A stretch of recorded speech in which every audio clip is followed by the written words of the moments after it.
to be defense.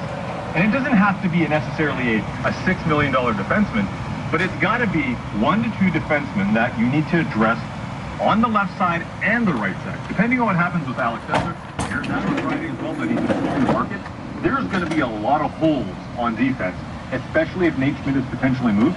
So to me, all of a sudden, you're looking at that Nate Schmidt move.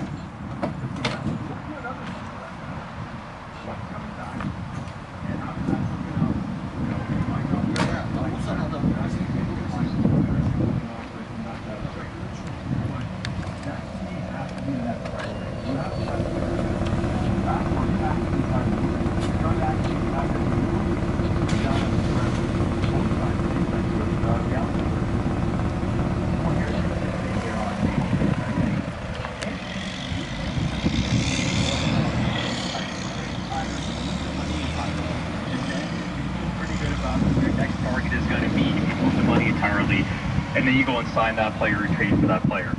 The other scenario would be that you get that middle 6'4" you're looking for in that, say, $3 million range, and you make that swap for that player. Or you make a swap for a defenseman who kind of fits in on that third pair and has kind of size and some bite and has those defensive qualities that you may be paying around $3 million. I think that is kind of what you're looking at with Nate Schmidt. I think those three types of trades exist. I don't see that being a trade where you're trading him and adding a $6 million forward back or a $6 million defenseman back. I don't see that happening as far as the Nate Schmidt deals happen. So I think those are the three possibilities there. You're getting a forward back and that, you know,